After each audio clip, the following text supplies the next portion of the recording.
Alrighty, here we go with the next step, and I've got my boards under weight. And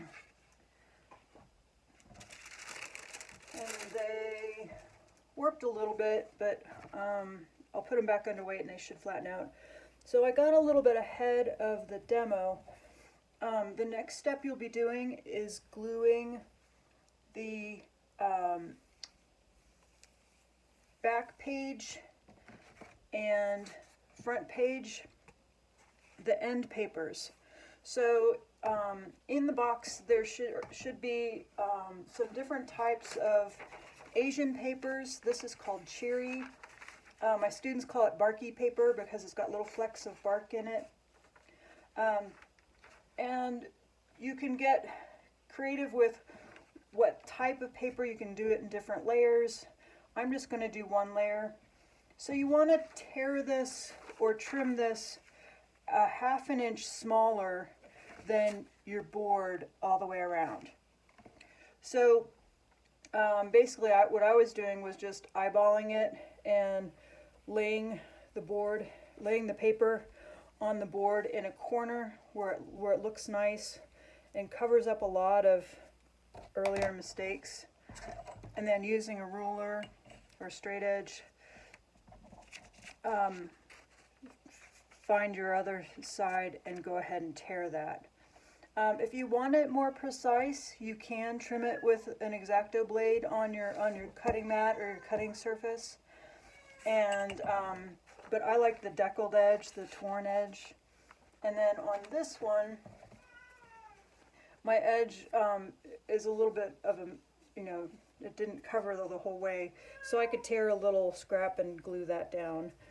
A lot of this won't show because of the next step, but same thing with the gluing.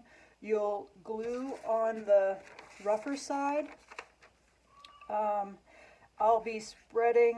would spread the glue from the center out and lay it on the board, smooth it from the center out, and then put it in the wax paper or the plastic wrap, whatever you have, and then put it back under weight again. And so while that's drying, you can prepare your paper, the paper signatures. So this was not in the box. Hopefully you have enough paper. This is just the same paper that we used on the Alicia Bailey Turkish map folds. And because my book is going to be horizontal and 6 by 9, my paper itself is going to be 18 by 6. And so what that does is that allows for me to fold it horizontally long ways. Okay, so I believe Paige has a 6 by 9 vertical, and so that would be 2 6s, so 12 by 9 to get a vertical. And Siete has a lot to say about this. So, and then on the smaller books, Gia, I believe you have that. So if this were 4 by 5, double that is 9 inches, so 9 by 6, and then that would be folded. And the horizontal would be 4.5 high by 12. I'm going over that a little bit quickly, but it's pretty straightforward.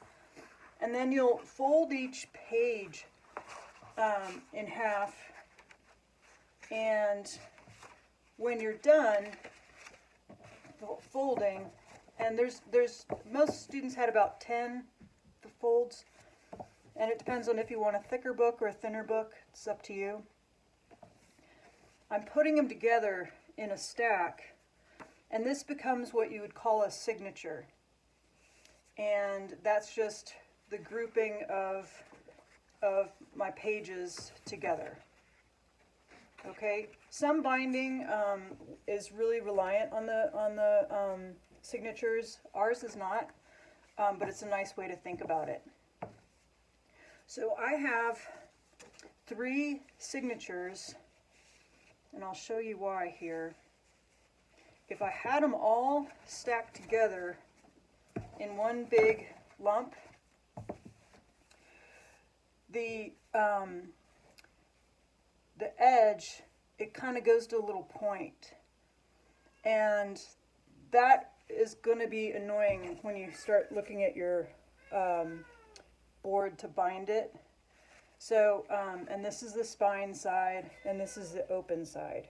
So if this bothers you, an easy way to fix that is to pull the pages into smaller signatures. And that's what I'm going to do. So if I have 3 signatures instead of one big one, it's less. Okay? If that still annoys you, if you know yourself and know that that's going to bug you, you can carefully lay this down and razor the edge so that instead of that little point sticking out, it's nice and square. That's some pretty fancy cutting, and I'm gonna just live with the 3 signatures, and it's pretty close. Okay, so at this point I'm gonna let you guys go ahead and glue your end papers and put that under weight and fold your signatures, and then I'll be back for the next step.